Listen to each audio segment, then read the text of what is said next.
All right. Welcome to the Rise Up podcast. I am your host, Jonah Mitchell. And on this show, I do my best to help simplify everything that goes into the weight loss process when it comes to leaning out, shedding fat, building muscle, whatever it is, and make it easier for you to understand it, make it easier for you to fit it into your life and not make your life revolve around it. Do my best to help you rise up to your potential without you getting in your own way. Because a lot of times we know what we should be doing, but we make it a little bit harder on ourselves, which is going to be the focus of today's episode, if not almost all of my episodes in general.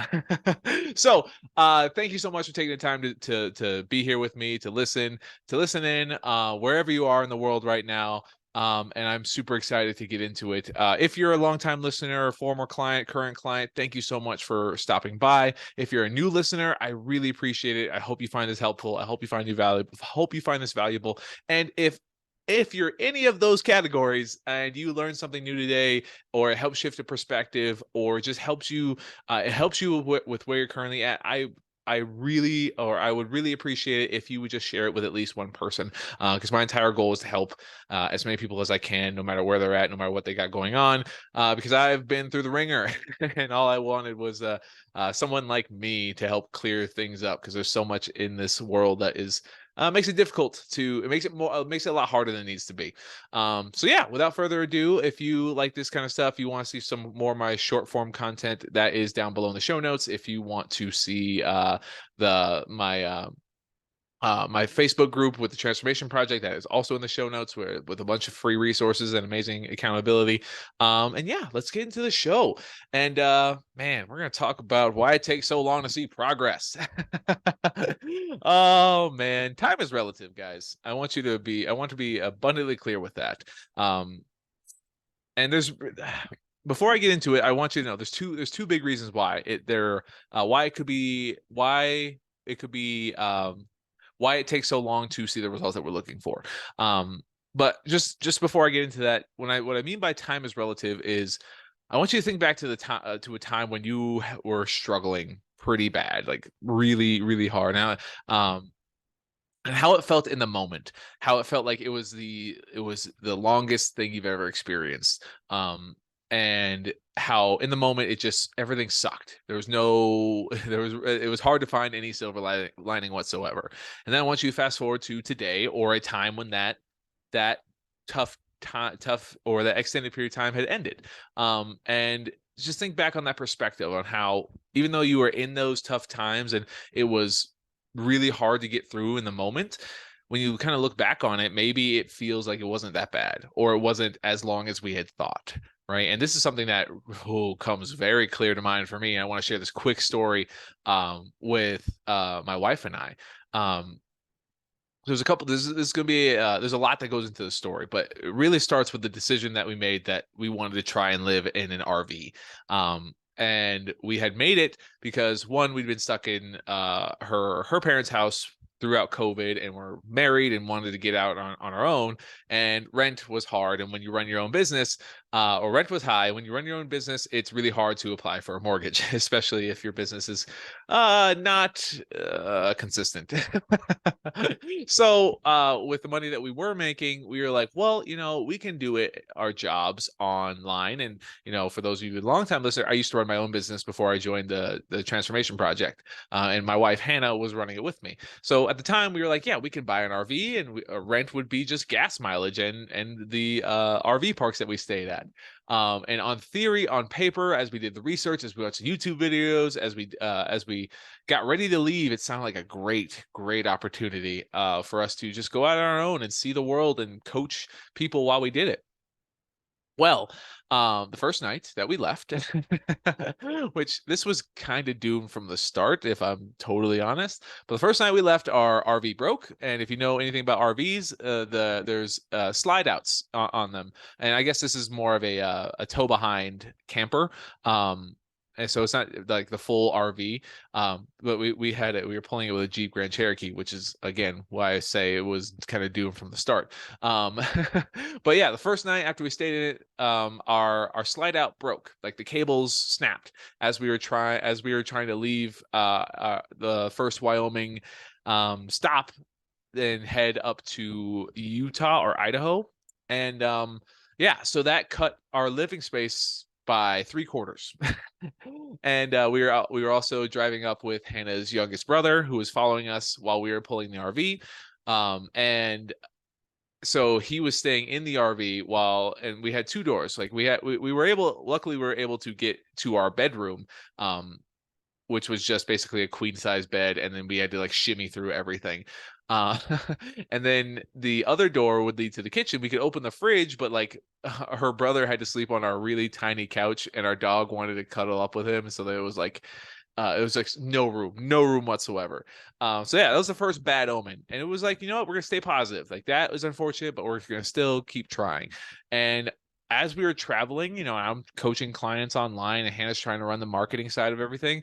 When you don't have stable Wi-Fi on the road, it's pretty tough. It's pretty tough to do the thing that pays all your bills, especially when now you're a mobile, you're consistently mobile, right? And as we were going through and trying to figure out like where we could actually sit down, and I could do my phone calls and she can prep the marketing and the operation stuff, like it was difficult. And I bare minimum, I could just get on the phone with my clients, and you know, that was it.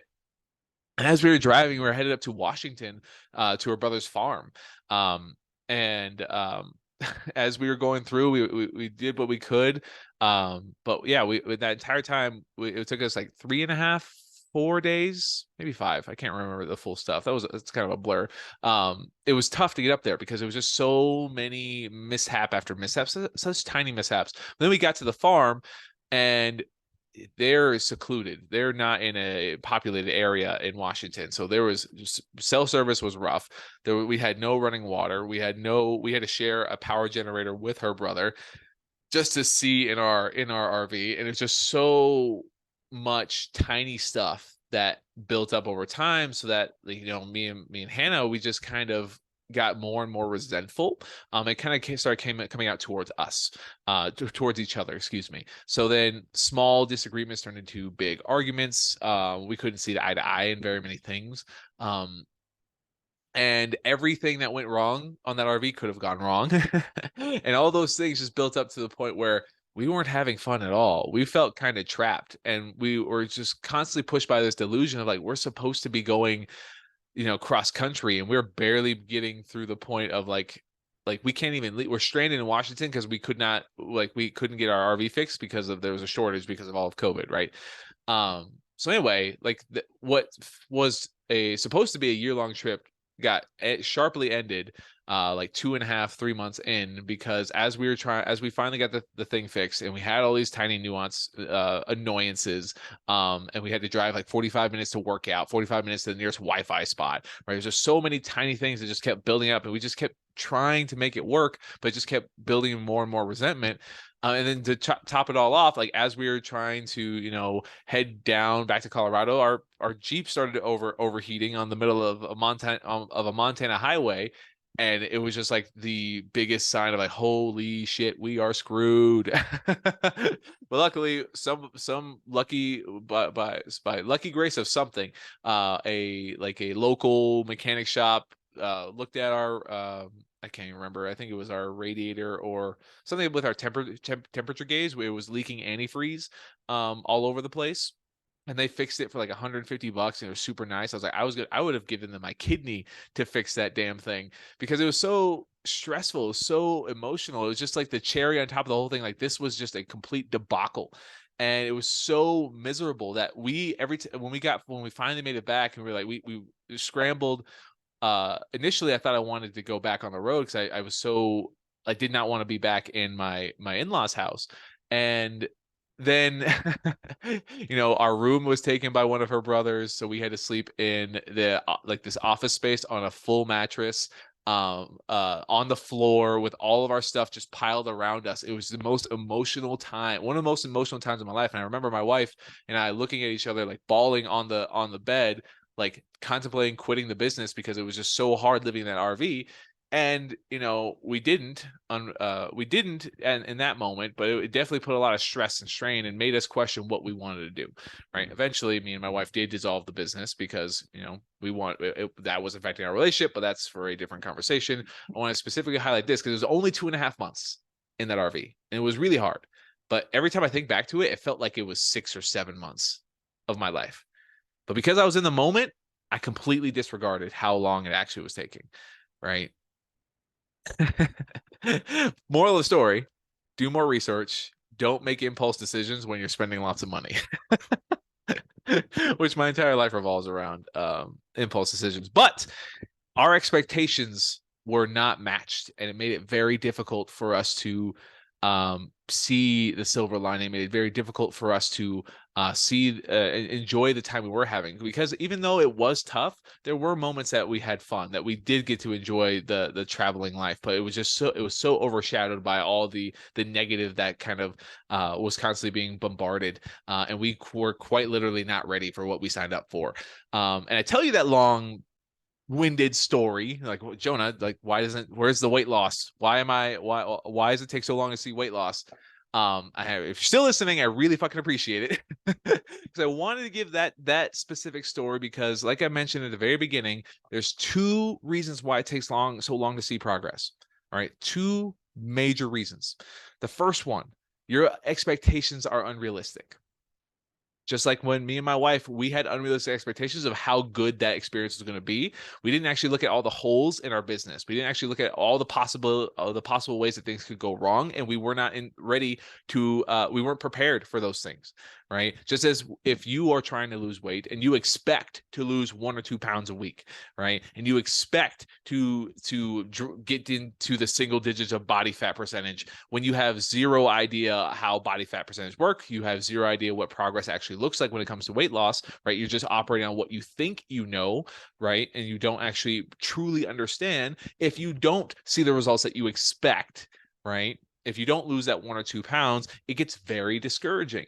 And that discomfort, that discouragement, feels like it's lasting longer than it actually really is, right? A lot of people, if they don't lose a pound or two a week, they feel like something's wrong and they got to change immediately. They got to find a new task. But really, in the grand scheme of things, 1 to 2 pounds a week is still relatively fast.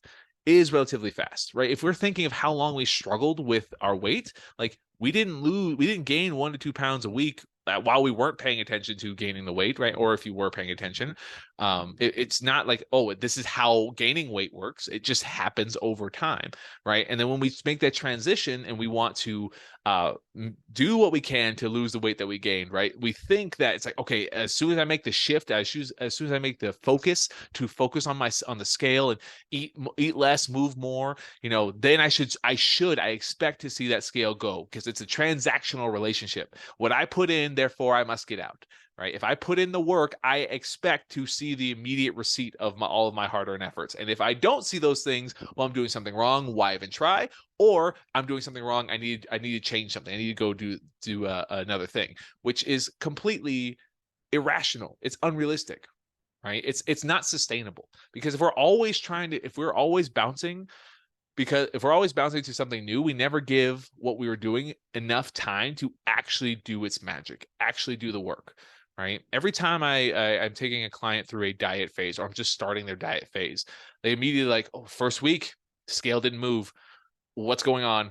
Why is it not moving? I was like, hey, it has been just a week, right? The last 6 weeks, we've been focusing on just improving your relationship with your food and building a much more sustainable lifestyle, right? Your body is used to the 6 weeks as opposed to the 1 week. So it doesn't mean that we're doing anything wrong or we need to cut calories. We need to give your body time to get used to the consistency of telling your body that we are now in a diet, right? Our body takes time to change no matter what's going on, right? We cannot just say, we cannot always expect to lose 1 or 2 pounds a week. Not saying that that's not possible. I've had plenty of clients who, once they get the momentum going, yeah, steadily, they could see 1 or 2 pounds a week loss. It's not always. And sometimes there's stalls, right? I had a couple clients, saw a lot of progress for a few weeks, and then for like 3 weeks it stayed at the same weight, and then they're in their heads like, okay, maybe I ate a little bit too much sweets, or I'm eating out a little bit too much, maybe I should go back to being more strict. I'm like, well, is your calories still where they're at even with those things, or are your calories still about the same even with when you added those things? Great, then just keep doing it. Like, you don't need to change much. If you're not seeing the results, it doesn't mean it stopped working. It just means you have to keep executing, right? And just to give you a good understanding of when it's a good idea to actually change what you're doing, right? When we're talking about expectations, I want this to change your expectations too. If you see zero progress, right? Not only from the scale, but body measurements and body composition photos, right? Well, this is a whole nother topic, but if you see zero changes from there for 2 to 3 months and nothing you've done is different, absolutely nothing you've done with your food and your exercise is different, and 2 to 3 months there has been zero changes physically or numerically, then it's time to and on top of that, one more thing to throw into the equation on top of the physical results, and you feel good, right? Your energy is good, you're relatively hungry, right? Because it's normal to be hungry in a deficit, right? But you feel good, you're sleeping pretty well, and nothing is like, you don't feel bad other than the stress you may be feeling from the lack of progress on your body that you're not seeing, right? But all those things, like if you're not seeing the physical progress that you expect for 2 to 3 months, but you feel good, okay, now we can make adjustments. Now we can adjust calories to start seeing more progress, because you feeling pretty good means that your body might just be at its new maintenance. Because when you lose weight, you're a smaller person, so therefore you burn less calories. So there may be a time where your deficit needs to go lower because you're smaller, right? But again, that's why I want you to understand the expectations you need to have, right? It's not, oh, I'm not seeing results in 1 or 2 weeks, I need to ramp something up, or I need to take more stuff away. Because if you don't plan on doing that for the rest of your life, well, when it gets hard, it's very easy to go back and regain the weight anyway. You know what I mean? So the first reason why it takes so long to see results is your expectations are unrealistic. And you didn't gain the weight overnight. You're not going to lose the weight overnight. You're not healthy with one salad. You're not unhealthy with eating one birthday cake, or one piece of birthday cake. Sometimes I can eat a whole birthday cake, but just if it's the rare occurrence, that one birthday cake does not make you unhealthy, right? So just expand your timeline a little bit, right? If you just give yourself a break and just let yourself execute, and just like think ahead and readjust your expectations to say, does 90-year-old you care how long it takes, as long as you got to it? Because I had a client who, like, when I asked her this question, she was like, that's not fair. It's like, why is that not fair? Well, when I'm there, I'm dead and I won't care about anything. Exactly. We're all going to die, right? 90-year-old you's not going to care if it took you 2 years to get to your goal instead of 3 months, right? As long as you got there and you felt good about it, you sustained it, 90-year-old you's going to be happy. And that's who we're playing this game for, right? Even though you're maybe uncomfortable right now, you want to change right now, it feels like it's taking forever, just keep doing it. Just keep doing it. Adjust your expectations. Don't make it harder on yourself, right? And that leads me to number 2, the second reason why it could take so long to see the results that you want, right? You may not be ready to lose weight. That sounds weird. That sounds interesting. A lot of people are like, wait, what? Not ready to lose weight? I want to lose weight. I'm so ready. That's what I hear a lot of the time. And then I ask them, okay, if you are not perfect, if you have to eat out for a day, how is that going to make you feel? This is for someone who is an all or nothing thinker. It's like, oh, if I don't have all my meals perfectly aligned, I'm not going to do anything whatsoever, right? And if I'm talking to an all or nothing thinker and they have one quote unquote bad meal, and then they sit there and look at me and they tell me, oh, I'm going to feel pretty shitty about it, I was like, that's a sign that you're not ready to lose weight. Because if the most important thing we need to see the physical results on our body is consistency. The most important thing, right? And when we're not ready to lose weight, that means that there's a lot of underlying behaviors or relationships with food or yourself that could make it harder to be consistent, because we want to throw in the towel because life gets hard, because if it's not perfect, then it doesn't matter what we do. If we are always eating out of convenience instead of making aligned choices, if we're always eating out of peer pressure or drinking out of peer pressure and not actually showing up the way we want to, right? Those are things that get in our own way, right? That's what it means to be not ready to lose weight, because the way you respond to the situations in your life make it harder to do the number one thing that's most important, and that's stay consistent. If we cannot stay consistent, then we cannot expect consistent weight loss.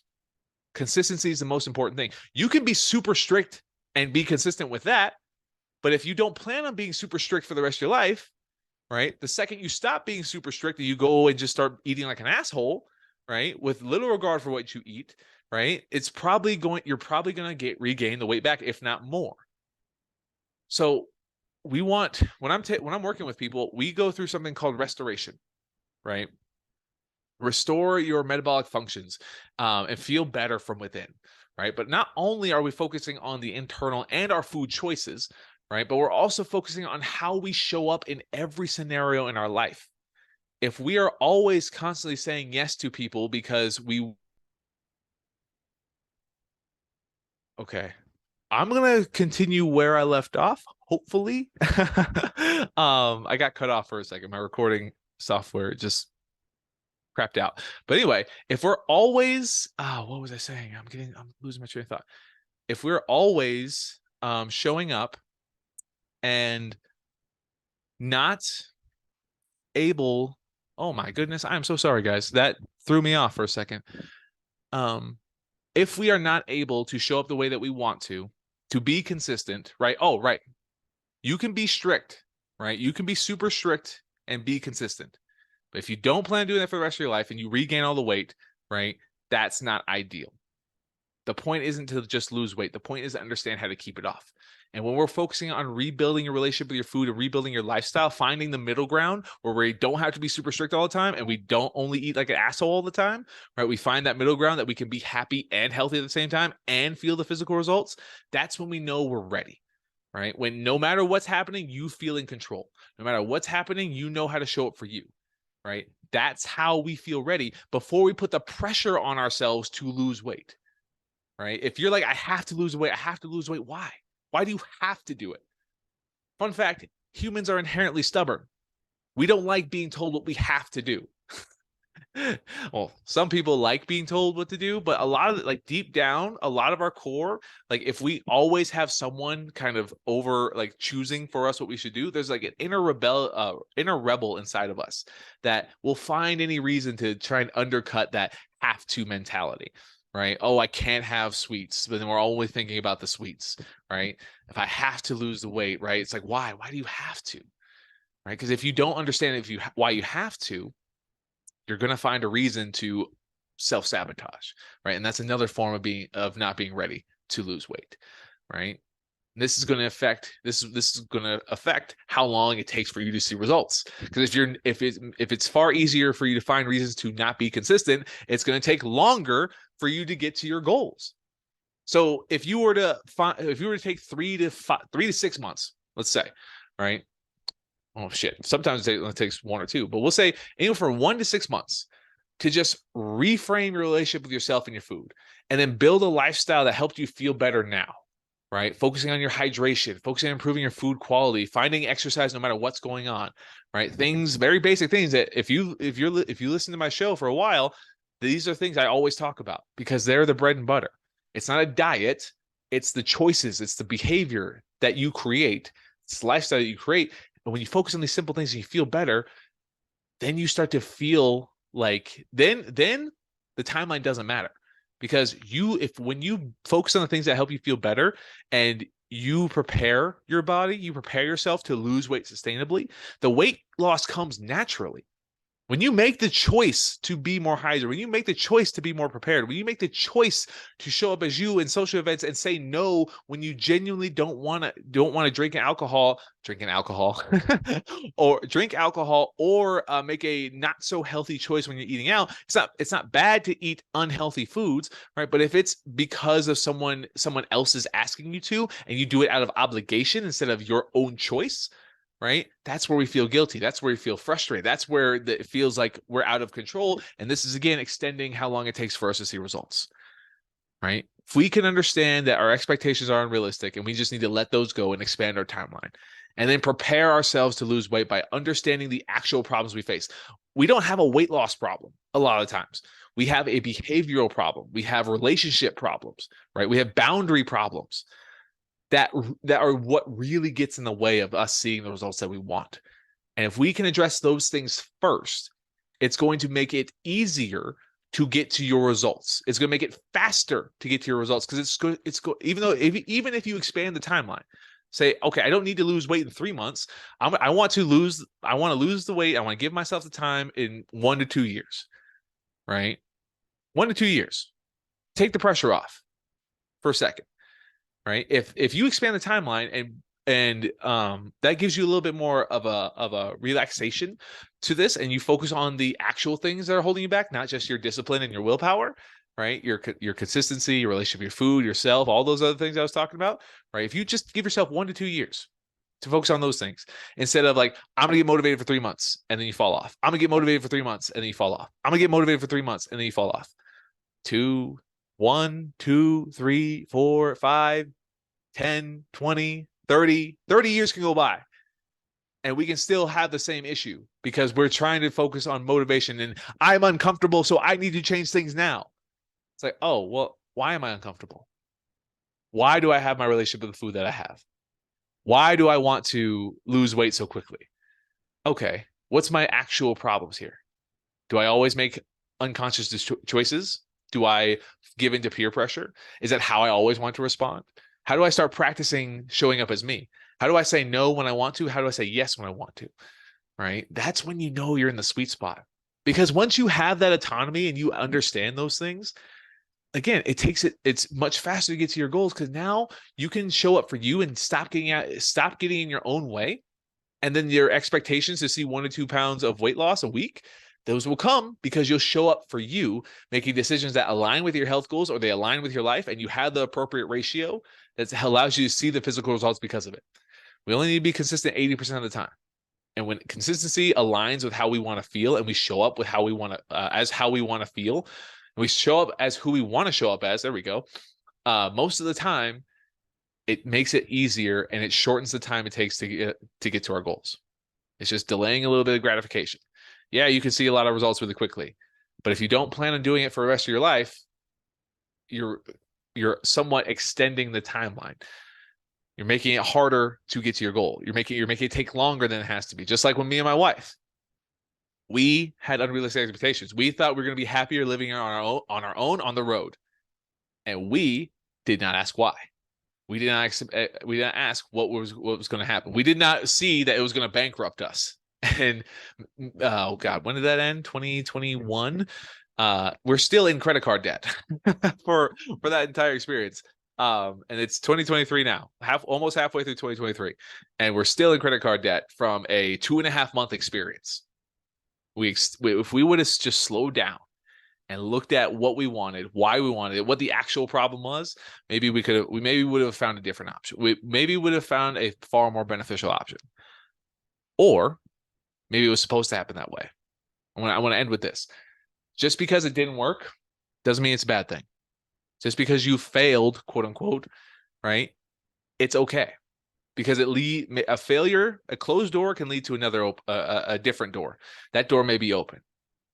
And as someone who has been through the ringer in every scenario, even if you don't know me, trust me, the reason why I do everything I do is because I've been through everything you can imagine. And I don't want people to feel the way that I felt. But negative experiences, they're not always bad. They're valuable lessons. They teach you a lot about yourself, and they allow you to keep searching for the thing that's gonna actually work for you. And that's okay. So it's not actually time is relative. It takes so long to see results because of many reasons. But check your expectations. Are you being unrealistic with yourself? I know you can push. I know what you can accomplish, and you know what you accomplish. You know what you can accomplish. But don't set the bar so high that your best, like if you don't show up as your perfect self, it's not good enough. Right? Expand that timeline of yours. Give yourself the grace to learn, to grow, and just expand the timeline. Because 90-year-old you doesn't fucking care how long it takes. And then give yourself the understanding that you may not be ready. You may be getting in your own way because you weren't paying attention. You weren't paying attention to the choices that you make and why you make them.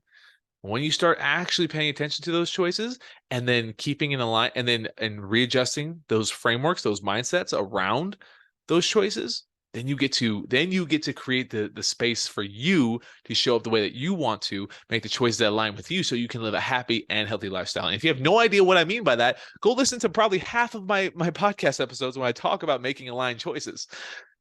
because that is huge. And then the results just come. The results just come without you even have to, without you worrying about them as much. And when the time you spent struggling, you would be grateful because it taught you. You will be grateful, I should say, because it taught you the things that didn't work or the things that didn't help you feel better. And then you get to find what works for you truly. And that's the exciting part. So I hope that helps. I hope that makes sense. I know I started with a long story. So if you listened all the way to the end of this, I greatly appreciate it. And just a little reminder, if you found this helpful, please share it with one person. I would greatly appreciate it. And if you tag me on social media, Jonah Mitchell Fit _nutrition, hell yeah. I love to share. I love to connect with people and help the best way I can. And I'm going to stop rambling and I'm going to go walk my dog because she keeps walking in and out of my office like a crazy person. And I do apologize for the somewhat of disconnect in the middle there. Don't know what happened, but we're all good. We made it to the end, and I hope you have a wonderful rest of your day. See you on the next one.